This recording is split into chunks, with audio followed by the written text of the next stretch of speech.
नमस्कार मित्रांनो, आमच्या चॅनलवर नवीन असाल तर चॅनलला नक्की सबस्क्राईब करा, म्हणजे तुम्हाला मालिकेचे नवनवीन एपिसोड सर्वात अगोदर पाहायला मिळतील.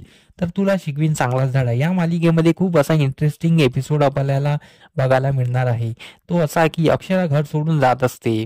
तर तेवढ्या तिथे भुवनेश्वरी येते. भुवनेश्वरी अक्षरासोबत बोलत असते. भुवनेश्वरी अक्षराची टिंगल उडवत असते आणि तेवढ्यात अधिपती आणि चारुवास हे खाली येत असताना भुवनेश्वरी बघून घेते, पण अक्षरा ते बघत नाहीये. अक्षराला ते माहित नसते की ते खाली उतरत आहे म्हणून.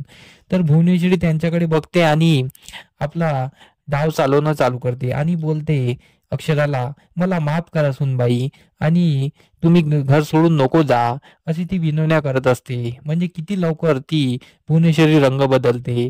भुवनेश्वरी अधिपती समोर किती चांगला होण्याचं नाटक करत असते, पण हे अक्षराच्या लक्षात येऊन जाते. तर तिकडून अधिपती भुवनेश्वरीला बोलतो, आई साहेब तुम्ही कशाला माफी मागता? ज्यांना जायचं असेल त्यांना जाऊ द्या, त्यांना अडवायची काही गरज नाही आहे. हे ऐकून अक्षराला कसं तरी होतं. अक्षरा बोलते की अधिपती तुम्ही यांना ओळखू शकत नाही, या किती सरड्यासारख्या एकदम रंग बदलतात, आणि मॅडम तुम्ही खूप सरड्यासारखे रंग बदलता, तुम्हालाच जमतं, हे दुसरा कोणाला जमत नाही. तर असं बोलून अक्षरा बोलते, मी आता इथे काही थांबणार नाही. तर अक्षरा बॅग घेऊन घराबाहेर निघत असते. अधिपती तिच्याकडे बघत असतो आणि अक्षरा जशी घराच्या बाहेर निघाली तशी दुर्गी येते आणि दार लावून देते. तर अक्षरा दाराकडे बघत राहते, म्हणजे अधिपती त्यांना अडवतात का ती वाट बघत असते, पण अधिपती काही अडवत नाही आणि अधिपतीने आपला चेहरा मारलेला असतो. चारुवास पण विचारात पडलेले असतात.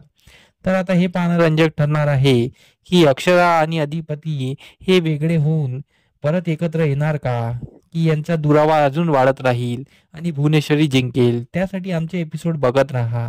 धन्यवाद. आमचा एपिसोड कसा वाटला हे आम्हाला कमेंट करून नक्की सांगा. हे व्हिडिओ कसे वाटला हे आम्हाला कमेंट करून नक्की सांगा. तुमचा प्रतिसाद आमच्यासाठी खूप महत्त्वाचा आहे. तर आमच्या व्हिडिओला कमेंट नक्की करा आणि लाईक करायला विसरू नका. धन्यवाद.